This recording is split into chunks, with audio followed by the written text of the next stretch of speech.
right, Black Box Radio. Listen, I'm excited. Y'all know I smile a lot, but I don't smile all my teeth tonight. I'm just so excited. It is just a beautiful, it is a pleasure to be in space with Black women. That's just all the time. I'm a Black woman, and it's always a pleasure to have a sister circle. Always a pleasure.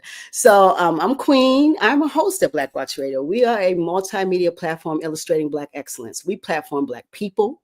We expose Black genius. But more than anything, we disseminate information to the community, the Black community, but other communities too.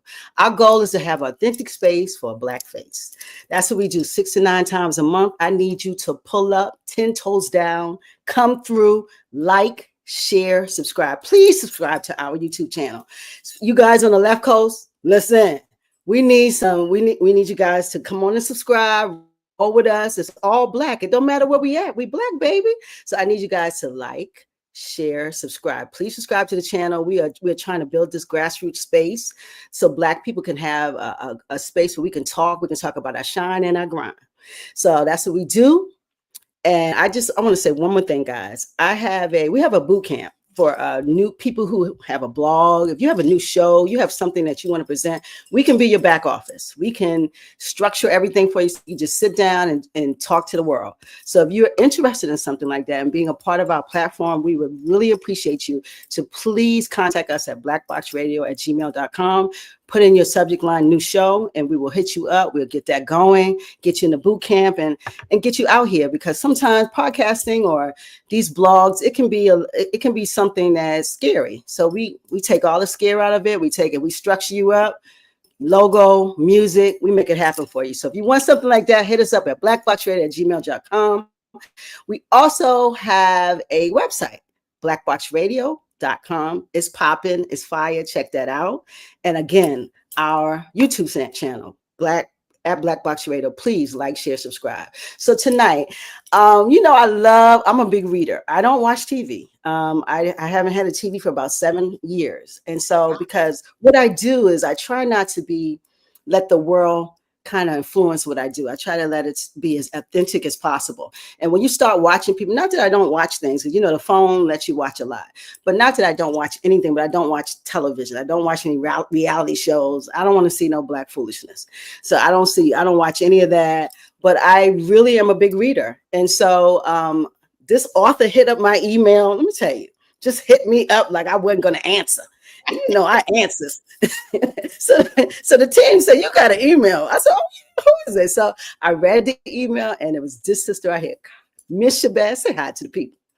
Hello, wonderful Black world and everyone else in it.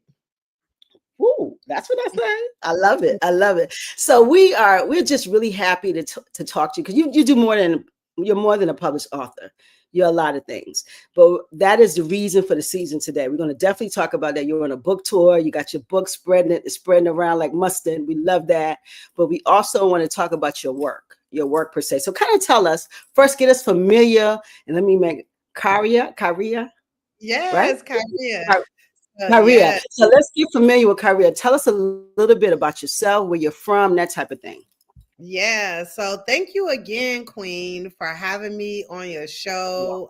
It's definitely a blessing. I felt your energy just coming through the email, through the words, and the excitement. It was, an amazing experience to just have you respond. So hello, everyone. My name is Khariyyah Shabazz, number 7 of the Shabazz tribe, and I am the founder of the professional speaking platform Khariyyah Speaks. Khariyyah Speaks provides tangible solutions on a very neighborhood level. It allows folks of any age, any race, any class to get involved within their neighborhoods, within the neighborhoods that you live, where you work, and where you play. Khariyyah Speaks is all about providing tools to ensure that when you see something happening in your neighborhood, or you see certain things are going on without your input, I'm giving you those steps to ensure that your voice is included, to ensure that you're collaborating with the right folks to actually get things moving. Here in Oakland, just like in so many other major cities, you can imagine we're struggling with a few issues, which include illegal dumping, which include homelessness, and all throughout California is a huge issue with our people right now. And Khariyyah Speaks platform is all about mobilizing and organizing to really address these issues how you see fit. Love that. So this is community. So that's totally what it is. It's community watching over community. Because listen, if we can talk to our legislators, but if we're not working in our community, we can't say nothing about anybody. So it's very important. And I like what you're saying. You're like, you're a person standing 10 toes down in a community, trying to work with the community. Yeah. And that's how we have to be. Yeah, for the past 16, 17 years, I've been working in nonprofit leadership, and it's been a blessing. It's been a wonderful experience. Out of college, of course, we all had that dream, right? That American dream, go to college, get a good job. So I did that. I went to college and I went into corporate, and I found out that it was not it. It was horrible. It was not fulfilling. It's horrible.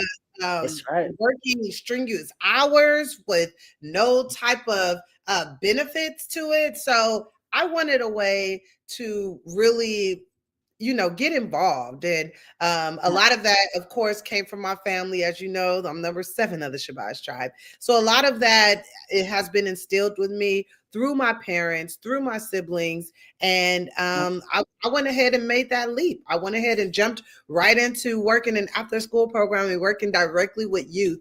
And from that actually stemmed me starting other departments within the organization that I was working with, forming new partnerships, writing grants, implementing grants, and being a part of $1 million initiatives. So I was seeing success. I was seeing success in my 9-to-5. I was seeing success in my view of life. But then you also hear these other narratives of what's happening. Yeah. I'm like, okay, well, you obviously you're going to listen to the media, right? You're going to listen to those parts of the media that's telling you what's going on in your city without you really knowing. So how about I create something that will allow you to actually understand the information, understand how you can be a part of this information, and understand how you can really be a part of the solution.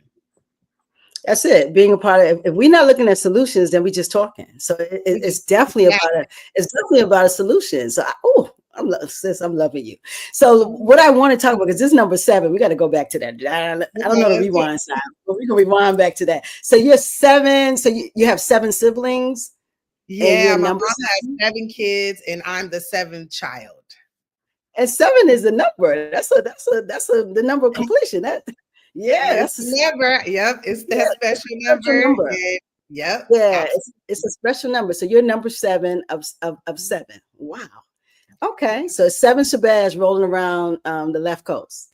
Yeah, there's a few. Well, we're spread all over. My dad. Oh, y'all spread all over. Yeah, my dad has more children. My dad has 10 children total. So that's a blessing as well. So he had a few daughters before he met my mom. When he met my mom, that was it. He locked in, and they had their 7 kids together. And yep, that's where we are. So that's beautiful. So you're one of 10. Very, very beautiful. Yes. That's very beautiful. We got to black up the world. I love that. So that's beautiful. Your parents, your dad worked it out. I love that. he made it happen in the world. So that's what he's supposed to do. He did. So in your work, it sounds like you're very community activated, which I do love. And so when it says you're in East Oakland, correct? Yeah, well, I live in Vallejo right now, which is in the Bay Area. It's about 25 minutes from Oakland.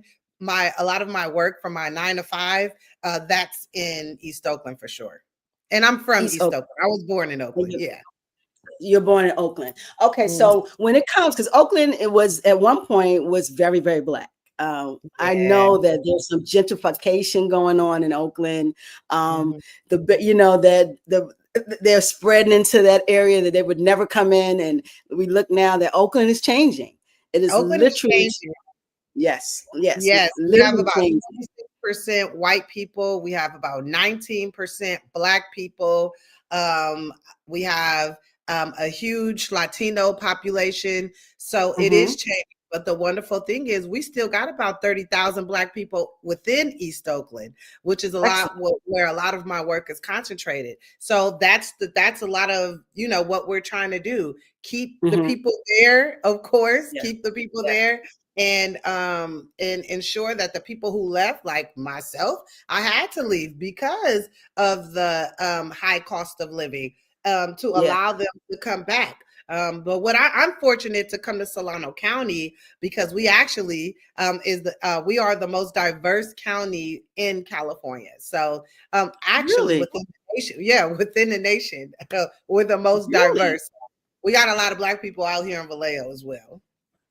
Well, you know what, that is a lot to boast because, America is the melting pot, and for you to have the most diverse, that says a lot. So it's a lot of cultures, being in, because I was born in New York, and New York with all of these different cultures, all these different people, it makes it rich. People don't know how that is so rich because you get to experience a lot of things in your home. So that's a great thing. So when it comes to that, what are the ills that's going on over in Oakland? What are your problems? Because every area has problems. So what do you got here? Homelessness. What are the problems in your area that you guys are addressing? Yeah, it's a few things. Some of the target items are illegal dumping, homelessness, traffic issues, of course, which is happening all around, gun violence. There has been a decrease within the last month. But it's still an issue that we're continuing to combat against. Shout out to Baltimore. We see your numbers continuing to decrease with your new mayor, Scott, who's been working across your community-based organizations. And we've been implementing our ceasefire. We've been implementing ceasefire strategy out here. So it's definitely getting better. I definitely will say that. But those are some of our top things. And of course, the cost of living. It's California. Like the Bay Area is ridiculous. Like, the cost of living is wild. So, we got to get it. You got to get it how you can. You do have to. And that's one of the things that we see in areas like California, that, like the explosion of people coming to these areas. And the land is just, it's just high. It's high everywhere. I'm actually in the South, in Charleston, South Carolina. It's high, baby. Don't come down here if your money not right. And you see that happening everywhere. But you don't see people making more money. You don't see things happening when it comes to our careers. But you see land is exploding, and this is what we see. And especially with now the Trump cuts and all these things that's going on, we're going to have the highest senior homeless population in the world. In the next 3 months, people are going to lose their benefits. They're going to lose their Medicare. We're going to go to a community will be so important because we will have to help people that we would normally have to help. So your platform will be a beautiful thing because you can speak to that and speak to helping people because we're getting ready to go through some tough times. It's about to get tough. And that's why it's important, y'all. It's important for us to organize. It's important for us to get our mind right. It's important for us to continue to teach our children the right things. It's important for our house to be correct so that we can make those authentic relationships and building relationships with our neighbors so that we can form an army that will stand against what's going on. So everyone needs to literally put your seatbelts on. You thought slavery was bad. You thought civil rights was bad. You thought the crack epidemic was bad. Well, put your seatbelts on because we really about to go through it. This generation, I am a millennial. This generation, we have seen some things, but we know that we're standing on the shoulders of giants. We're standing on the shoulders of folks who, what we might compare to say have had it harder, but we saw them get through it. And we're not inventing anything new. We're not creating the blueprint. Nah, we're using the same foundation of the organizers that came before us to continue to push the message. Yes, we have new and innovative ways that the message will be reached and carried out, but that foundation is the same, baby. So it's really going to take my folks to really just wake up. and teach Yeah. your kids the right things before they walk out that door and really commit that crime and really get on that bus talking loud and cussing in front of adults and really get to that school and act the fool. It's really important that you Yes. are instilling values within your family so that that can then spread out to community impact. It is true. It is true. Like, I think sometimes we look past behavior. We look past, the things that should go on in a home sometimes, and in school, and we see a lot of issues going on. America is a bully. So imagine that we've been able to digest that over and over, and now you see children who come out, and we have this amount of violence that's going on in community with the young people and Mm-hmm. older people now. I mean, especially when people start getting hungry, baby. See, when you Yeah. start messing with SNAP, and you start messing with people health benefits, you're going to see some real behaviors that you've never seen before. And Mm-hmm. so I just want folks to understand that we're talking about Jeffrey Epstein, and we're talking about now Obama and the Russia scandal, but people are not going to be able to have a plate of food. And when you get hungry, you get irrational. And so we're going to start seeing behaviors that we probably have never seen before. So we really got to buckle down. We got to start looking at other ways of living. And one of the things is entrepreneurship. And we got to start finding ways to grow our own food. If you want Yes. to listen, we got to grow our own food. We got to, a community is nothing without, if they can't control their food. So we have to find a way to start dealing with food, and also pooling our money and finding ways to collaborate and consolidate with each other. That's just what it is. And you see, I'm in South Carolina, she's in California, but we still can have this connection. We got to connect. The Black thing is it's not really where you stand. It's that cultural connection that we have. And when I hit her on an email, and it's like I was talking to my sister through words. We're talking about through words. We hadn't even spoke to each other yet. So we got to have these ways of connecting that's first of all authentic, and then also scalable. So what can me and Khariyyah do together? We on one side coast, she's on another coast. We could do a lot together. There's a lot of land between us. Yeah, It's a lot of, absolutely. yeah. And this is one step. This is one step of us collaborating by getting this information out. I really want to shout out Miss Raven Willoughby. She is from West Oakland, but she currently resides in Baltimore, and that's how I found you. Yes, Raven Willoughby is a content creator. She's a community leader. She does a lot of work within her neighborhood association. She's been doing some amazing work. So she'll be actually hosting my upcoming event. I know we're going to get to that, but she's actually going to be hosting my upcoming event. She's also one of my best friends. She's like, my sister. So it's just that important to really, yes, tap in with your circle, but you have no idea who your circle may know. You know what I mean? That's why you got to make sure that you're asking questions and that you asking for help and that you speaking your dreams out loud, because other people got ideas for you. You never know what's saying in the rooms where your name come up and the opportunities that come in place. So keep that integrity and make sure that you're continuing to really honor yourself, I love that. And I wish Raven would have came with you. I wish we could have linked her in. I really wish, because I don't know Raven, and it's a blessing, because I was like, how did you find me? Like, how did you know about me? Yeah, I am so glad that you hit Black Box Radio. But we have a relationship with Urban Reads, where you're gonna have where your book tour is gonna move on. Yeah, I love Tia. Tia is she's a stalwart in the Baltimore community, because we are in Baltimore. That's where Black Box Radio started. I am now not there, but listen, I'm in Baltimore every month. Baltimore's home. That's where we started. That's where we're always going to love on. And you're coming to Planet Baltimore, so we got to give you some love. Yes, and I love it. Tia has been absolutely amazing.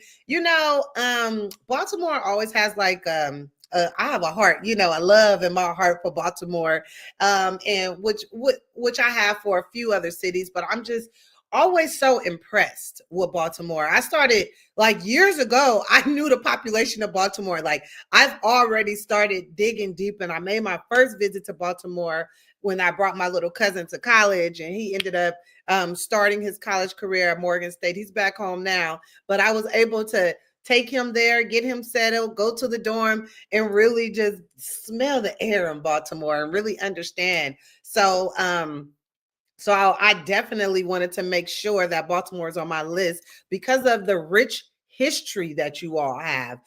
Your history of journalism, your history of community impact, just your history of how the city has changed over time has always just been really impressive to me. And so reaching out to Tia was amazing. I actually reached out to several people. I will not name them, and community organizations that I'm like, okay, look, let's get it going. Let's get this conversation going. And I know that you all are doing great work. So that's why it's so important to really swap best practices so that we can continue this work. But you all got some great organizations out there. You all got some great things going on. So shout out to Tia at Urban Reads. I can't wait to see you Saturday, girl.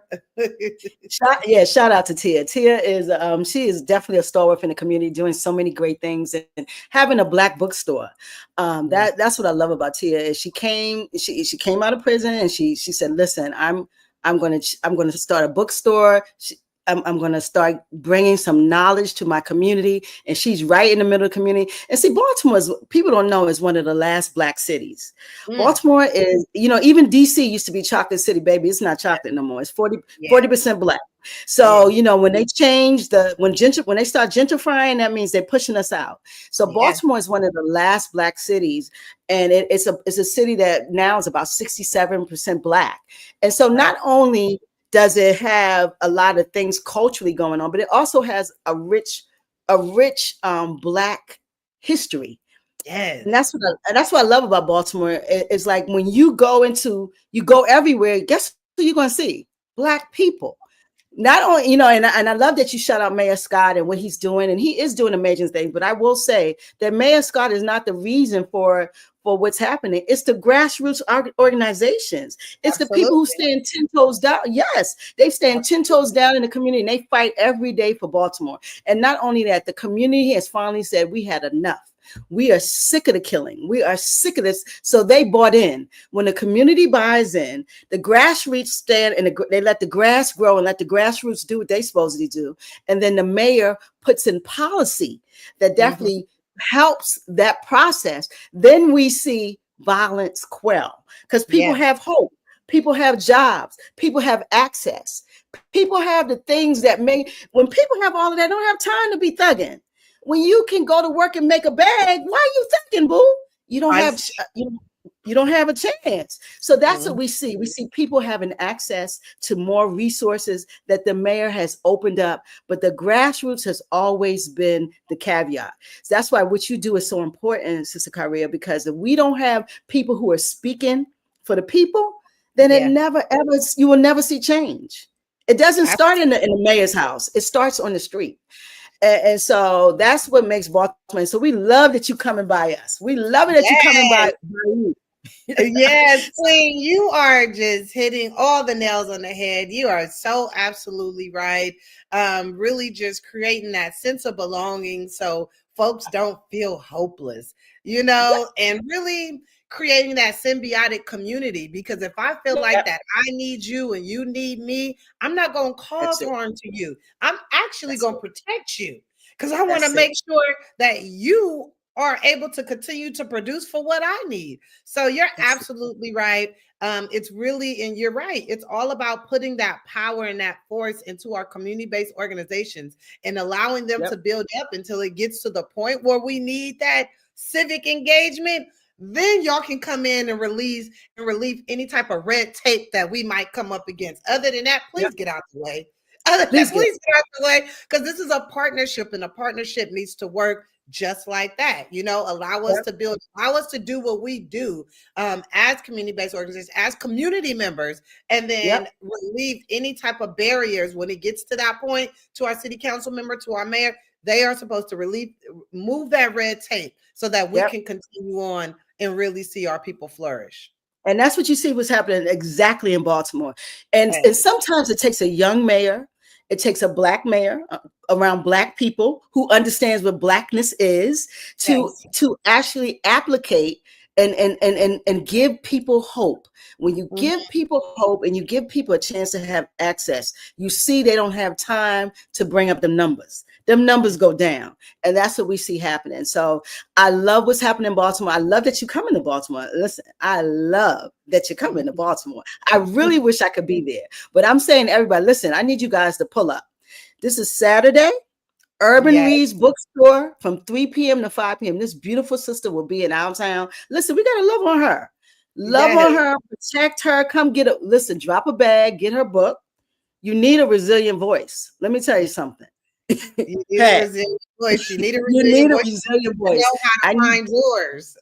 that's that's what it is. I need you guys to come on through. Come to Greenmount Avenue. Everybody know where Urban Reads. I think it's 3626. It was not on my head. I Oh, think that's 3008. 3008. 3008 Greenmount Avenue. I need you Mhm. guys to pull up to Urban Reads Bookstore. Everybody knows Tia. Everybody knows it's a beautiful bookstore, and it's Black inside. It's culturally centered. There's a vegan spot inside. Listen, that's what you want to do. That's what we're trying to do. Yeah, she got some vegan food in that joint. So go on in there and get that book. And listen, you're gonna have Raven is gonna be there. She's a host. Am I correct, Raven? Okay. Yes, Raven will be hosting. Okay, Raven will host, and then you're going to be there presenting your book. So tell us a little bit about Resilient Voices. Yes, you are. I have one copy There right we here. go. Here we go, my people. So when you go on Amazon, this is the cover that you're looking for. Yeah, it's on Amazon, guys. Go pick that thing up. Yeah. So, and then I'll leave some in the bookshop as well for Tia. Okay. Um, but Resilient Voices is a compilation of inspirational quotes, best practices, and community voices. It Ooh. ranges from chapters from youth development to your own personal journey, to prison reform, and we talk about environmental justice. So we have 10 chapters, and each chapter is about something different. What's special about each chapter, of course, are the quotes are actually my quotes from speeches that I've given over the past 2 to 3 years. So I've literally, been traveling across the world, giving speeches, keynote speaking, being a part of workshops, conferences, and I've been able to actually pull some great quotes that align with the actual chapter within the Ooh. book. Another really special thing about the book is that I include interviews. I include interviews from 4 other very dope community leaders from out here in the Bay Area who have something to say. Each community leader really focuses on a different topic. We have B. Coleman, who really focuses on land justice and housing justice for the people, giving the land back to the people so that it's not ownership, it's actually for community. We have Keita Price, who is the creator of the Hood Planner. She's the founder of the organization The Hood Planner, who focuses on urban planning and environmental justice and really creating green spaces for Black people to bike ride, to walk, to enjoy and fresh air. Then we have Tatori Johnson, who's really focused on food justice and really talks about her roots on how she really got involved into community activism. And then we finish off with Dr. Tanisha Cannon, who talks about prison reform. And Dr. Tanisha Cannon is a leader of one of the organizations out here, All of Us or None, who works with formerly incarcerated individuals. She works with folks who are currently incarcerated and really ensures that their voice are represented, that laws are not made to treat them in inhumane ways, and to really Sure. just be that advocate out here to push for those who are voiceless. So also within the book, it's a multimedia book. So all of the interviews, you can go ahead and go to my website and watch them all. So you don't feel like doing all that reading. You can go to my website and actually watch the interviews, put a face Oh with the wow. name. Yep, put a face with the name. And then in the first chapter, which is all about that personal growth, right? Because Right. in order for you to really serve your community, you have to be grounded within yourself. You have to be sure within yourself. You have to ensure that you're taking care of your physiological needs. your dreams, your hopes, your desires. We talk about that. How do you get there? So I have a goal setting sheet that folks can go on my website and download. Same thing I did. Same thing I did. But before I downloaded this goal setting sheet, before I did one, I was living in an apartment, burning money, just doing the 9 to 5. Now, after that, now I own a home. Now I have a business. Now I have a book. Now I have an entire platform that allows me to really live out my wildest dreams. So the book is a little bit for everyone. We pay homage to the folks who have done this work before us, and it's about continuing on. We're giving best practices. It's not just hollow quotes. Nah, I'll say step 1, do this. Step 2, do this. You know what I mean? I'm giving you actual tangible steps in order to get to work. That was one thing. Like when I would go off and do these speeches and these talks, I'm like, well, what is something that people can take away from my speeches? Like, I want you to have something tangible to walk away with. And then came the birth of Resilient Voices. So this is something that actually goes hand in hand on a lot of the message that I've been advocating for, pushing over the last few years. I really like that because it sounds like it has every layer that affects Black people, like our food problem, our prison problem, our land problem. We have these issues, and not that other races don't, but listen, we are unapologetically Black. And so we're talking about what affects our community. And I know other communities have these same issues, but you have to find a way to control some food. You have to find a way to get some land. You have to procure land. That's just something that's a piece that you should have. And then we have so many community members that are in prison. I mean, this is a problem. I don't know anybody, any color, who knows somebody who hasn't been to jail or prison. Listen, that is America houses more people in jail than most countries. So we know that is an ultimate problem. So I hear like your book is addressing all of these different things that affect everyone. And so that's what makes books relative, is when it's actually saying what's going on in community. And so that's what I'd like to hear. Is your website KhariyyahSpeaks.com? I want to put it in the chat.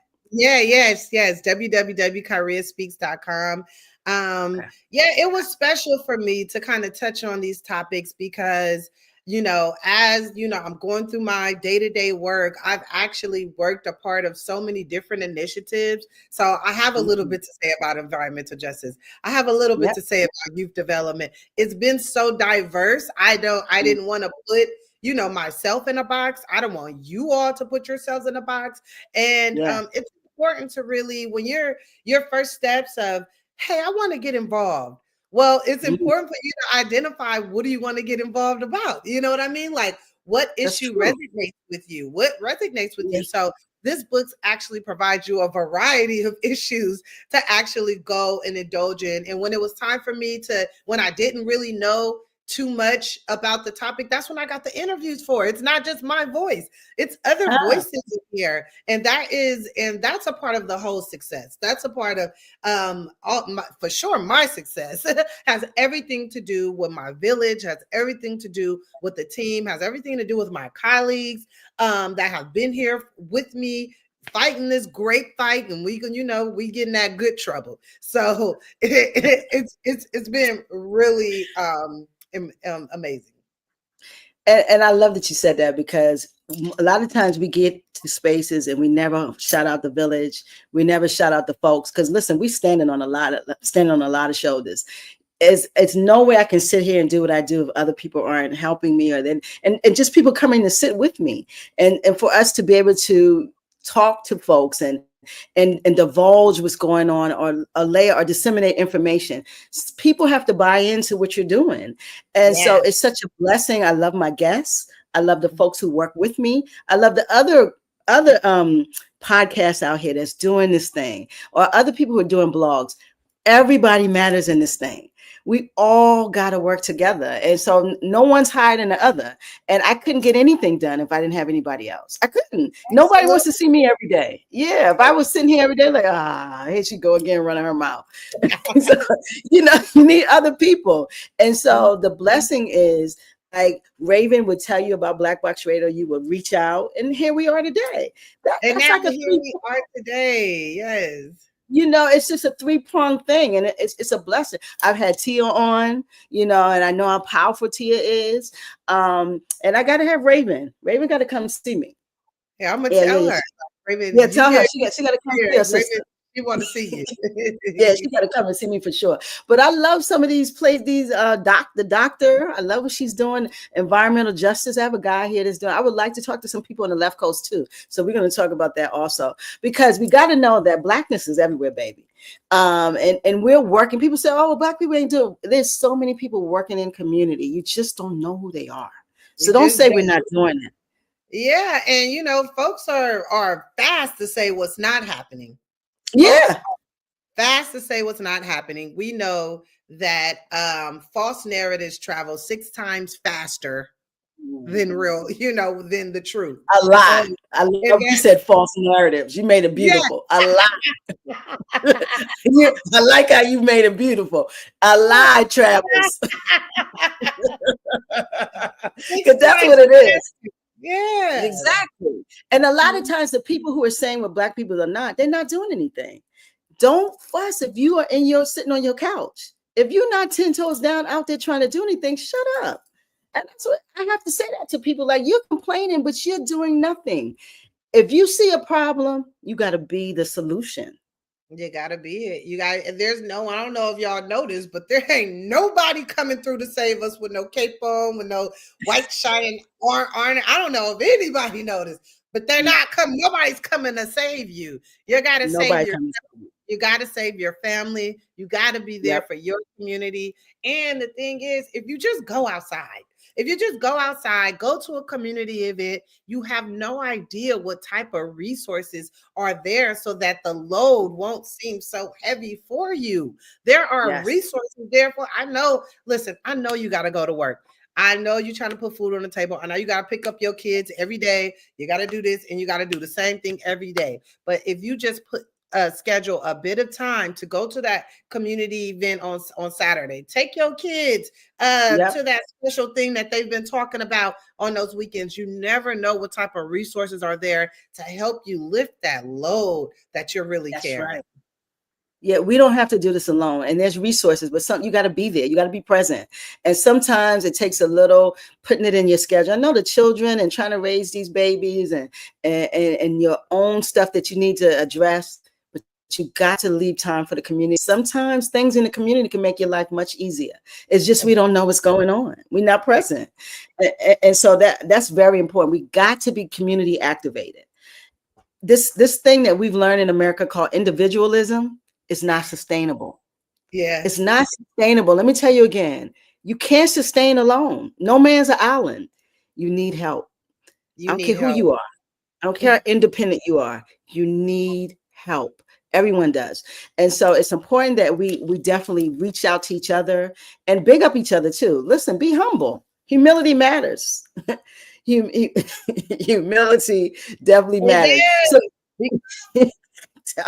tell us, girl, tell us. No, you're right. Go ahead.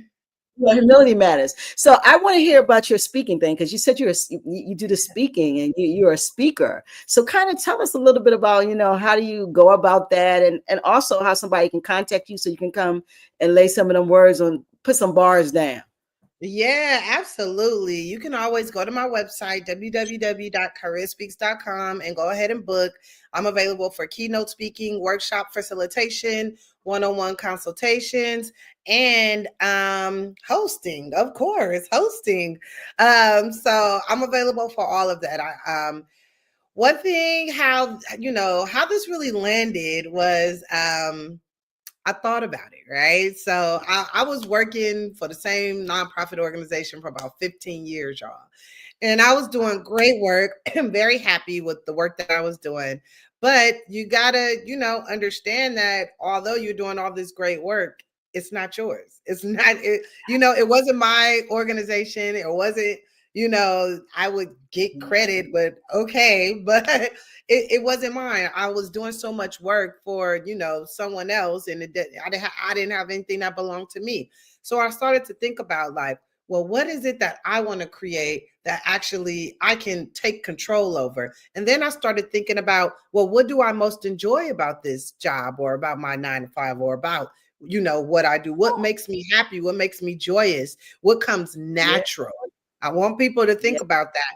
What comes natural to you is what you should be doing in life. Okay. Yep. So I thought about all those things. Within that, I said, "Oh, I love building partnerships. I love getting up and speaking and getting the whole crowd riled up." And I knew what speeches have done for me. It has drawn me to tears in ways. I know that the effect that words can really have can change, and it can start a movement and change the world. So I Yes. thought about, what am I good at? How can I make an impact? So boom, Khariyyah Speaks was birthed in 2021, really. When I really just started doing it, I started just posting on Instagram. I started just creating little content. Mhm. I created my website. I then officially made it a business. And once people start, once you build it, they will come. So once Yeah. people saw that this is what I did, I started getting booked for different places. Of course, it started internally. I started getting booked. My sister has a nonprofit organization, Put Your Play On Productions. She needs to come on Mm. this show too. I'm gonna let her know. Better. Put Your Play On Productions, which she produces social conscious plays. I sit on the board of that. So she actually gave Mm. me first hiring job. I got hired to write some speeches. I got Mm. hired to host for our council member who was out here. They had an event. So making those connections, building those relationships really got Yeah. to where I am now. And what I think the most important thing I did was practice, practice, practice. Okay. You all need to ensure, this is something I have in my youth development chapter, but Okay. you got to perfect your craft. I joined Ooh. Toastmasters. Um, I started doing curriculum where you actually learned how to write a speech and actually, Yes. form it in the type of way. I started looking at other people who are already successful in what I wanted to do, and really Yeah. started following those steps. Shout out to Lisa Nichols, who's one of the, Love her. yeah, she's dope. And I Love ended her. up getting her curriculum from her and reading her book, and Mm-hmm. really getting inspired. So really perfecting my craft, honing in into, who I wanted to be as an individual. What are the lifestyle changes that I wanted to make? How did I want it to come off as a professional, and to ensure that I was going to be successful. So it was a lot of the Mhm. work that I put into it that really led me to where I am today. I love that. Oh, I love that, because what you said is good advice. You have to lean into what people just want to wing it, and that's what social media has given us. Like, oh, I can do this. Someone else is doing it. I'm just gonna go get me a mic, or I'm a speaker now. I'm a photographer. I pick up a camera. I'm a photographer now. But you really got to get training. You really got to go to spaces where other people are doing. Like you said, you went to Toastmasters. That's it.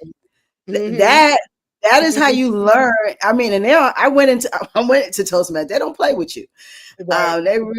They really teach you your craft, and there's some amazing speakers there, so you can get some good advice from them. So those are Yeah. things that you do if you want to be a speaker. Toastmasters is a place. And you said something about Morgan State. I'm a graduate of Morgan State, so listen, I love your Ah, brother. yes. Yes, that's how I got to Baltimore. So I'm a graduate of Morgan State, but Morgan State has the only Black chapter of Toastmasters. The only. Yep, Okay. yep. And I went there because it was so amazing. And most of the people who were there were authors, not even speakers. They were authors. And that tripped me out, because I'm like, you guys write books, but they speak too. They speak through their book. Mm-hmm. The speech is sometimes in the book. And then when they have to talk about their book, that's a speech. So they are honing their craft, and these are writers. These are actual published authors. So that is something that people forget about Toastmasters, but that is a place. That is a place where you can really, really learn, because a lot of times you're scared to talk in front of people. Like, I'm really good here, but I don't like talking in front of people. So Oh, that okay. could, That's yeah, that surprising. could be something. Yeah, I could be a little. I'm a little afraid of people. All of them eyes, I can't take it. It's a little much for me. So but once you start doing this thing and you find a way to look past the people, you can do some incredible things when you start talking. So I love Mhm. that you said lean into it. Make sure that you hone into your craft, and then look in your circle. Like her sister gave her first gig. Her Mhm. sister. That's what you do. You gotta look at who can put me out there. Yeah. It might be your uncle, it might be your friend, but go on and get on out there. I love that. Mhm. I definitely love that. So you're a speaker, you're author now, and you're a community activist. What else? What else we do? Because I know you do something else. What else you do? Well, I sit on the board of a few organizations. Okay. So here in Vallejo, I sit on the board of Vallejo Project, which is a nonprofit organization that provides services for transitional youth. We expose them to all type of vocational trades, expose them to environmental trades. We have housing for youth who are in transitional housing. So Yeah. we have housing for them to come and live in. And I am the host of our radio show on OzCat Radio on Tuesday mornings at 8 Love that. a.m. Yeah, so we're doing a lot of great work there. I also sit on the board of Put Your Play on Productions, which is a nonprofit organization that provides social conscious plays. It's a Hmm. play with a purpose. Yes, each of the plays are about different things. We just recently put on a production called Shades, so you can imagine. And the executive director is Salima Jones, my sister, and she's been doing amazing work. She writes, directs these plays. She also puts other people plays on. So if you have a Hmm. play, if you have something that you want to put on, she provides that space, but she does the entire production, and it was simply Hmm. amazing. Yeah, it was really, really good. So we're going to be doing that again. We just got a couple grants, just been working with them behind the scenes to ensure that, they're successful and they have what it takes. I also sit on the board of Spirit of Community, a nonprofit organization out here that provides resources for our unhoused community. That Oh. is food, that is toiletries, that's Hmm. everything we need. Every year we do a big event, so we're getting ready for that in October. So those are some of the things that I got That's a going on. lot. All of it's community, though. What I'm hearing is just community, Oh, community, and I just love that. It's like yeah. you're on every part of it. Even like did she travel with these plays? Did she come out of Well, she did. She California? used to. She was Oh, traveling. If we get a little bit more grant funding, we will be taking a lot more shows on the road. But okay. we're having them here in the Bay Area, and it's been an amazing experience. It's been really great to see community come together, get edutained. That's what we call it. Yeah, edutainment. I love Yeah. that because a lot of times our entertainment does not. It sometimes is the other side of the community that sometimes we don't even want to talk about. So the blessing is when you're getting edutainment, you're getting love in the community, and you're getting a little entertainment going on. So I love that education. So you're on boards. You're doing this community stuff in your community. That's commendable. How did you get? Because I'm gonna tell you, I got sick. Let me be Mhm, transparent for a minute. I got really, really sick, and I asked God if He would save my life because mhm, I was really in a very desperate state that I would change my life, and this corporate person that I was, this selfish person that I was, I would not be anymore. That I would serve, and mhm, I'm not veered for them. I'm still here today. He has me here, and my life is community. I serve. What I do here, Black Box, is to give spaces to other people. I'm always looking to serve others, and I promise God I will do that for the rest of my life, and I'm going to do that. So I want to know, how do you feel community motivated, because not everyone is. People just go to work, take care of their family, go home. They're not looking at helping, not that they want to hurt anybody, but they ain't helping nobody neither. So how did you get here to this community person? Yeah, I think it was like I said. I think it was instilled in me from my grandparents to my parents, especially my Yes. dad and my mom. They were huge on entrepreneurship. They were huge on Black Mm. Black folks excelling to the next level. I Mm. grew up in the 90s in Oakland. So it was so much culture, so much going on. And my Yes. parents really stood firm on what our values were. We Mhm. had family meetings every Sunday. We Mm. ensured that after the family meetings, then we go out and have some fun as a family. They made sure that they took us out to go feed the unhoused, made cooked sandwiches and feed the unhoused when we were young. So I think it was really instilled with me as a youth. My grandmother, they're from Quitman, Mississippi, and my grandmother was the first Black teacher Mm. in Quitman, Mississippi, to have to have a school, to have a daycare, to really educate the youth there. Now there's a park named after her. There's so much going on, and I know it just kind of runs through my blood. But then there Mm. was a point in life where this wasn't going to be my direction. I was a communications major, of course, right, in school, and I wanted to get into the news, and I wanted to say, man, I wanted to be able to be a producer on the news, to really control what comes out. But then when I did my Mhm. internship, I realized I ain't gonna be able to do that. Y'all got too much going on. So next was okay. Well, let me try to make this money. Then I realized, oh, that ain't happening. It was Yep. 2008. The whole everything crashed. Then and Yep. then and I'm gonna be honest, it was a speech that Obama was giving, and I saw, Right. the crowd, and I knew what it did to me and how it drove me to Mm. tears. So I thought to myself, well, I want to do what drives me to tears. You know what I mean? Mm. I want to do something that's going to move me, that I can wake up. We everybody want a day off, but I can wake up on most days and say, listen, this is what I'm going to do. This is what I care about. This is what I'm going to put my energy into. And so just kind of leading into that way, and then continuing to educate myself, and continuing to look at others, how they're doing the work, continuing to understand what concepts mean, and how we got here. Understanding how we Mm. got here continues to blow my mind. But if we knew how we got here, we understand Yep. how to get out of the ditch. So Mhm. all of that kind of plays into my passions, and who I am as an individual.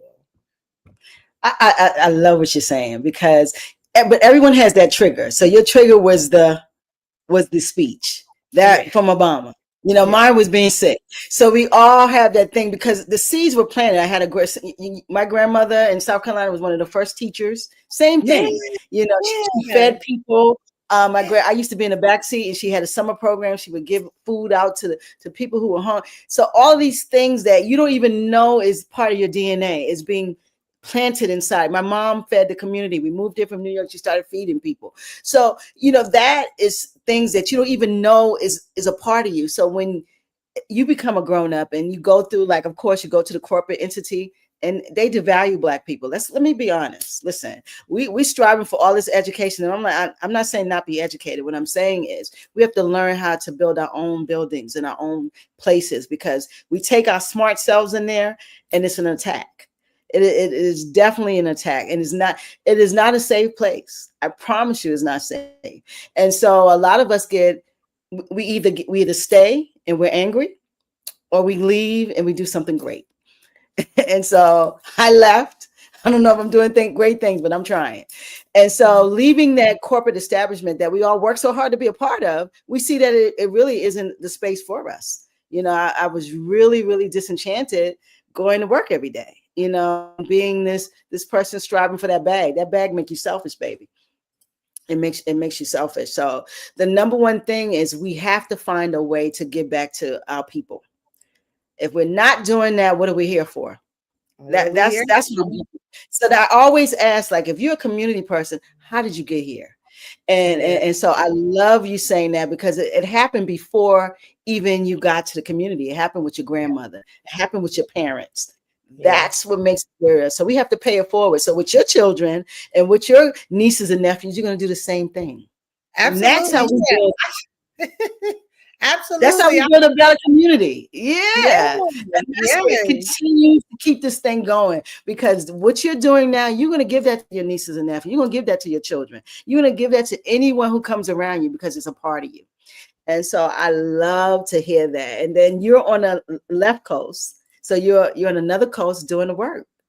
Mm-hmm. I know there's a sister over there doing the work.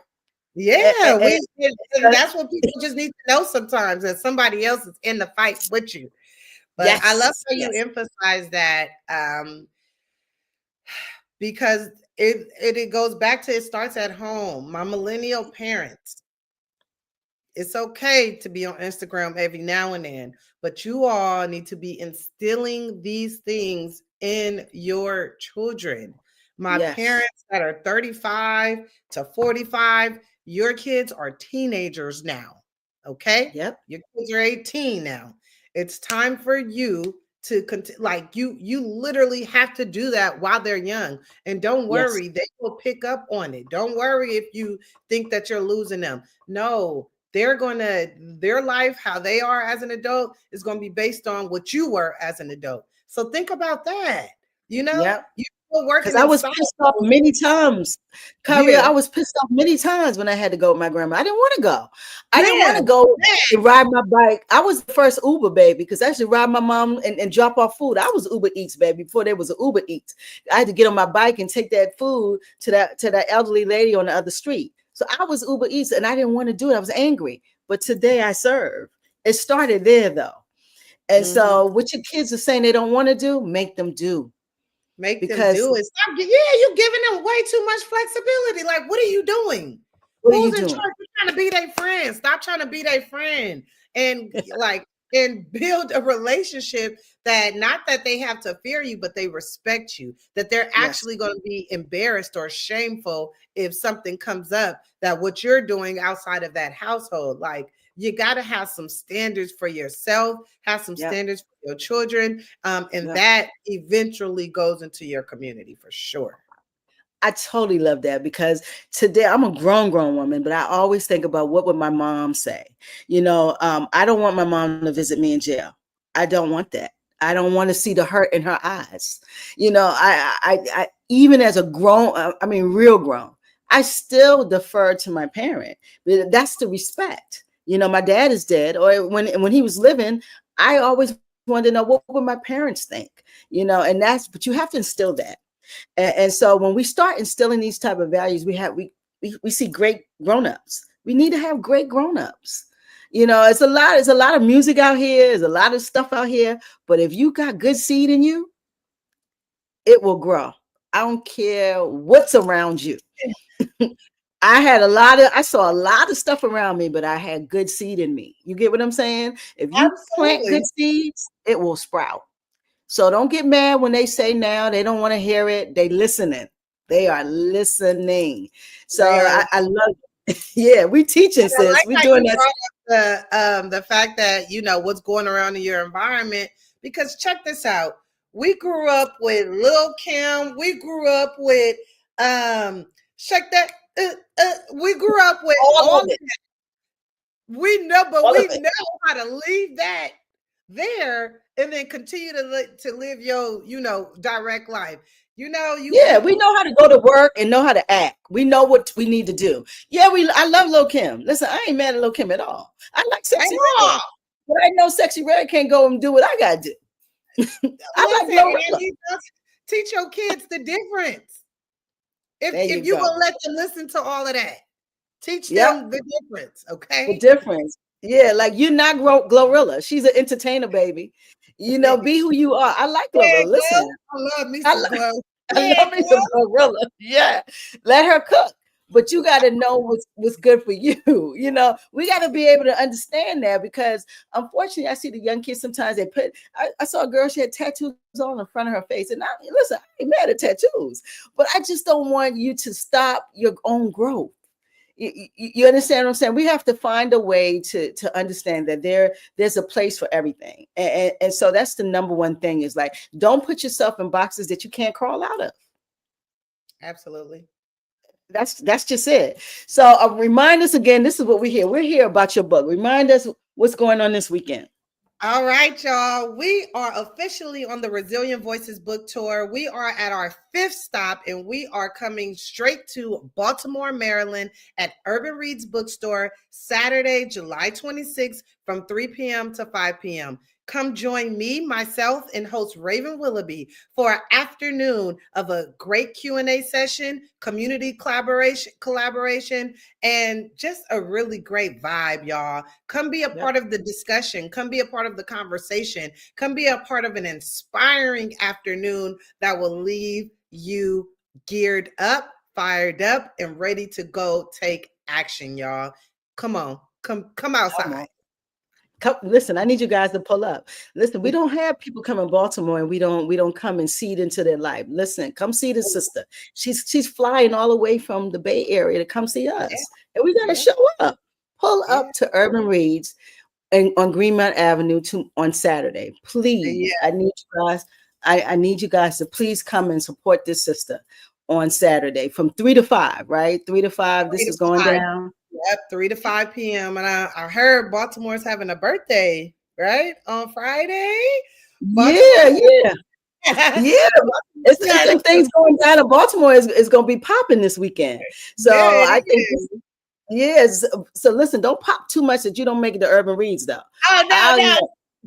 Listen, we're gonna be ready for Urban Reads. It's gonna be exciting. Shout out to my assistant, Tamika Thomas. Without her, I would not have been so successful thus far on this tour. So shout out. The next stops on the tour, I do want to let y'all know we keeping it rolling, y'all. After Baltimore, we're going to go to Africa. Yes, that's right. We're going to Zanzibar, Tanzania, speaking to the people out there. Tanzania. Yes, letting folks know all about Resilient Voices. And I want to know how those communities continue to maintain resiliency. Okay. After that, we're going to head over to Minnesota. We have collaborated with Culture Club Collaborative, an executive a nonprofit organization that's dedicated to serving unhoused youth and bringing them the arts. And then after that, we're ending the tour at UCLA, my people. We're just getting started. Wow. You're going to Africa. Yes. In a couple weeks. Oh my. Really? That is amazing. I love to hear that. Tomorrow, I have the 2025 Mandela Fellowship and of young African leaders. So there's 22 of them, but I will have 6 of them. They're leaving on Friday. They've been here for a fellowship at the UMBC at the University of Maryland. I think they've been there for 2 weeks, and now they're going back. So I have Tanzania, I think Uganda, Ghana. They'll be on tomorrow at 2 p.m. 2 p.m. Guys, please pull up because these young people are going to come in and talk about their work, but they're Mandela fellows. So it's such that you would say Tanzania, and we're rolling into Africa tomorrow. So you're going to Zanzibar. You got to be excited. Yeah, I am. I don't know if it quite hit me just yet because it's the first time I'm going back home, but it's happening. Oh my goodness, that's got to be the most exciting thing ever. I'm like, wow, you're going to Zanzibar. I like East Africa. She's coming, guys. She's coming to East Africa. That's a beautiful thing. I have a show also every Monday with the partner in Kenya. So we are talking about, Make It Make Sense Mondays. So every Monday at 2 p.m., we are in Kenya, and we talk about what's going on in Africa, East Africa, by the way, because Tanzania is right up from Kenya. So listen, we're international citizens. I want Black people to understand this. Sometimes we get so enamored with the states and know that we are a part of the world. And we're part of actually more than 50% of the population is brown. 17% of the population, the world population, is European. So they're a very small part of the world population. We are part of the majority population. We are the majority people in the world. So we need to get acquainted and acclimated with the world. We're part of the diaspora, but we're Africans. It's just what it is. I know you don't want to, some of you guys don't like it, but we're Africans. Yeah, it is what it is. We caught up with where we were dropped off, but understand that we all came from somewhere. We all So came from. we're actually Africans, and so we do a lot to try to connect with Africa. So I'm so like amazed that your book tour is going international. Wow, Yes. I love that. So how did this? I want to hear a little bit about the tour. How did you get that going? So are you self-published? How did all of this happen? Yeah, very, very self-published, y'all. And this is important because only about 3% of African American women make up self-published authors. Okay.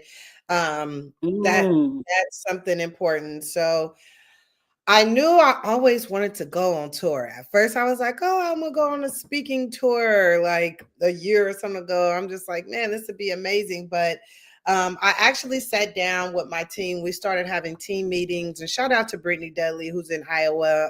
Yeah, my team, where they doing their work from where they are. mhm, And we started having meetings. Initially, the plan was to book college, right? We're going on a college tour with the book, Brazilian Voices. mhm. We hit up all of the Black colleges, we hit up all the PWI colleges, and we didn't hear anything back. So, what I know, shocking.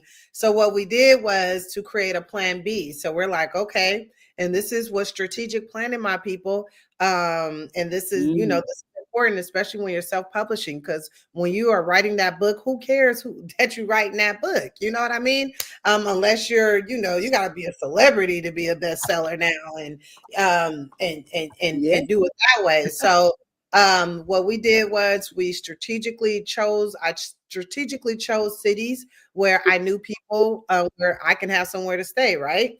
So I chose Mm, cities where I knew where people were, where I can have somewhere to stay. I then, in order to pay for the tour, this was another huge marketing point, y'all. I partnered with a brother of mine.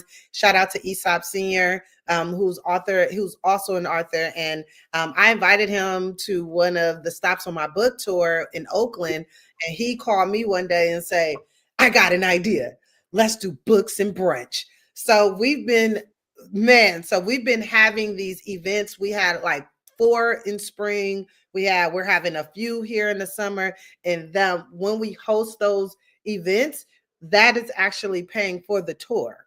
So those were a few. listen to Mhm. this hustle right here, guys. Just a hustle Yeah. right here. That's what's up. So we're hosting these pop-up events, and what we're doing is we're going to places where people already are. They already got brunch popping over here. Okay, well, we're going to set up our tables, set up our marketing, invite our people, create our flyers, create some media behind it, and now we got a whole entire event happening. And then we were just recently asked, hey, can we do your books and brunch of Vallejo? Of course you can. So we set up here, and that kicked off our summer series of books and brunch. So that was extremely important to actually pay for the tour. Another thing that we did was Frontier has these wild passes. They have these deals where you can fly unlimited amount during a certain time for a flat rate. And then all you do is pay for like taxes and bags. But yeah, we're using our Frontier flights to actually get to where we have to get to, me and my assistant, um, I in order love to make it. it successful. But the key part was planning. All right. We made a plan. We made a plan A. We made a plan B. We couldn't do Mhm. plan A. We had to go with plan B. And at the end of the tour, although we did wanted it funding, we did wanted folks to fly me out and do this and that. At the end of the tour at UCLA, that's actually going to happen. So folks need to understand you got to sit back, do for yourself. People will recognize that, and then it will happen for you. It's still, we're still in the process of having it happen for me. Next year, I'm excited. Next year we taking off. Whatever, we got a few plans coming up Yeah. for next year. But next year, that's the expectation. But knowing what we did to really settle this up, of course, we created a budget. After we did our first stop in Atlanta in May, that was one of the first times we actually left town. And then me and my assistant sat down and was like, let's do a budget. I mean, we sort of had a budget. We was like, nah, we didn't really have one. So we sat down and made a budget. So now as the book Yeah. sales are coming in, I'm putting that money aside for the rent-a-car, for the dinner that Mhm. we're going to have, for Yeah. the whatever else that may come up. So you Yeah. guys, you got to be strategic. You got to plan. Shout out to my team who made this happen. You got to trust the people around you, and you got to execute, my folks. You got to execute. So if Yeah. this story is going to be exciting to continue to tell, especially for Yeah. our new authors and just going along this process, because we're talking about marketing, we're talking Yeah. about touring, we're talking about budgeting and planning and bringing other people along with me on the way. It was really important that almost at every stop of the tour, I had other authors there. All of our books and brunch, we invited other authors to come showcase their work. That was key. Your audience don't know nothing about me. So now our audience know each other. That's what it's about, building upon our own strengths and welcoming that in. So I can't wait to continue to tell this story because I know it's folks like, how is she doing this? And yes, I got a 9 to 5. Yes, and no, I don't work doing workout. I don't do this on my 9 to 5 because it's about integrity. Yes. So, yeah. I love that. So you're creating a template, and for this is a template. And what I want to tell anyone, whatever you want to do, you gotta walk it yourself. You gotta walk it like you talk it. You gotta walk and market your thing, because none of us are celebrities. We're just regular people. And if you want to be irregular, or you want to do more, you're gonna have to make that happen. No one's gonna do it for you. No one's going to do it for you. No one.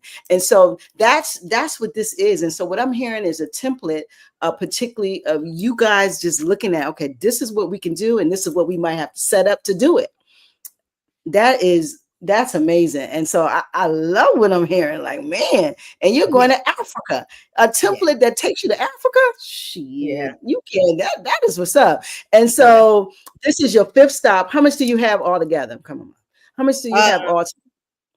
How many stops? So we did Vallejo. I'm gonna say 8 altogether. So 8 altogether. We started here in Vallejo and Oakland, then we went to Atlanta, and then we added a date for San Francisco, which was just last week. It was so great. It was at the San Francisco Library at the African American Center. And now we have 4 more. So that's Baltimore, Africa, Minnesota, then UCLA. So we're halfway through the tour. Halfway there to tour. And this is a tour that you put together, and you self-funded. You're amazing. Like I gotta say, salute. That's amazing. See, that's the story. The book is beautiful. More money to pay for this, so we have to think of something.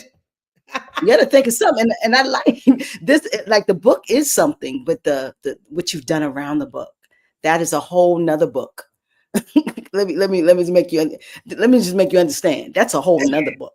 Like, how to make the book go is another book to this book, because what you're doing is what most people can't do. They don't know how to walk their book. And so, because let me tell you, everybody writing books now. ChatGPT is the biggest author on earth right now. I'm being honest. Listen, just put it in there. Spit out pages, Everybody gonna be an author right now. But the process is, can you move that book?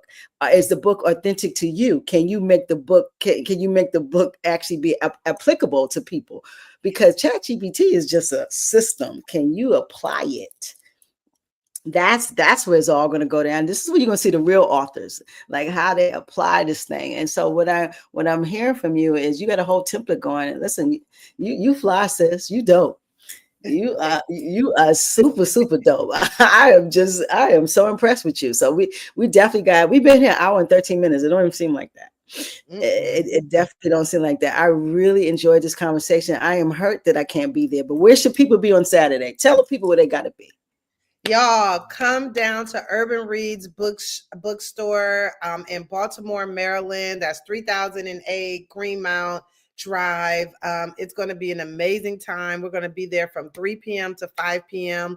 We're going to have host Raven Willoughby, who's about the action. She's a content creator. She's doing amazing things in her community for her neighborhood association, y'all. Come join us. I'm going to have a light bites. Come get you a little snack.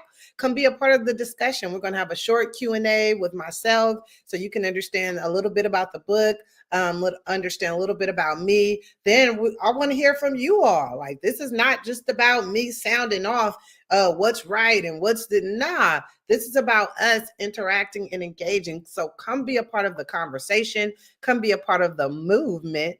And let's do it. Of course, I'll have a book signing right afterwards, so you can purchase a book. And the cool thing is that, we know Tia, you buy a book, you donate one. All right. Yep. So buy one book, donate one book to a person who she takes you to the prison.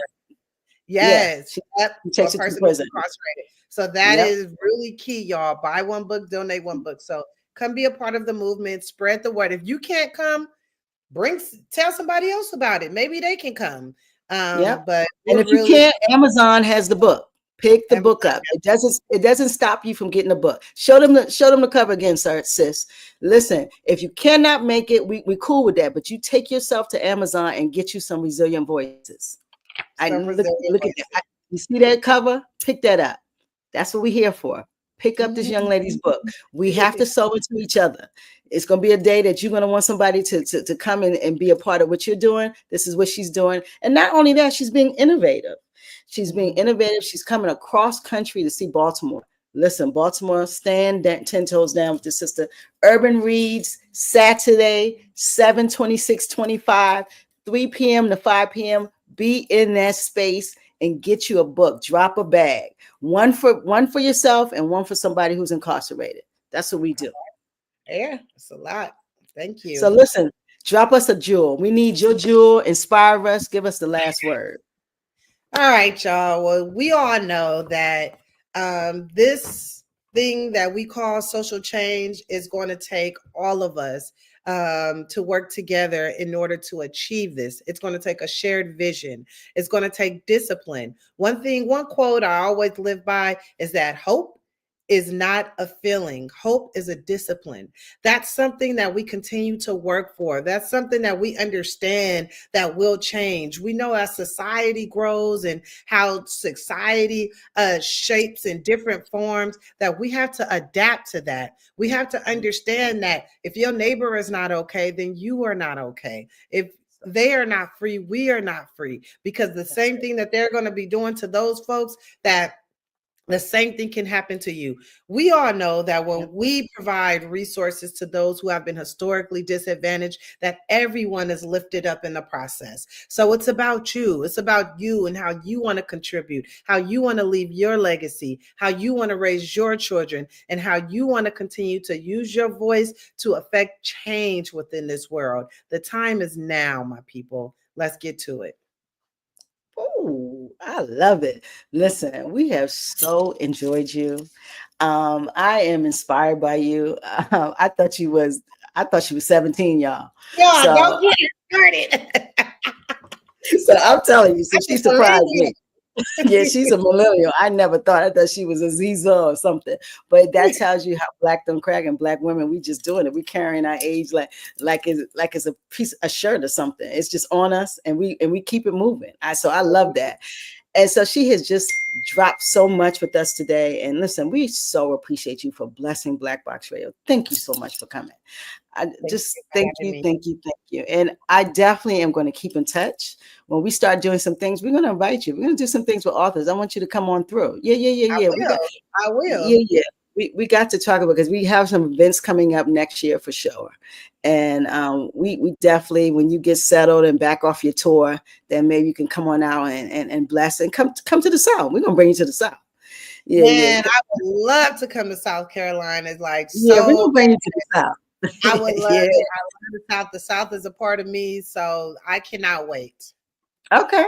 Well, listen, I want you to have a great book signing on Saturday. Remember, guys, Urban Reads Bookstore, 3008 Greenmount Avenue, 3 p.m. to 5 p.m. You're going to get this lovely sister and Raven Willoughby. So you're going to get two sisters who are doing some great things in their communities, but who's also actually putting out books and putting out other content. So please pull up to meet them. This is why we were here tonight. We so appreciate you, sis. Listen, have a safe trip to Baltimore City, and I'll talk soon. We will definitely talk soon. Thank you so much. Don't go nowhere. We going. Hey guys, we out of here. Let's get these deuces. We gone. We done. Good night, guys. So Night night. did you say night night?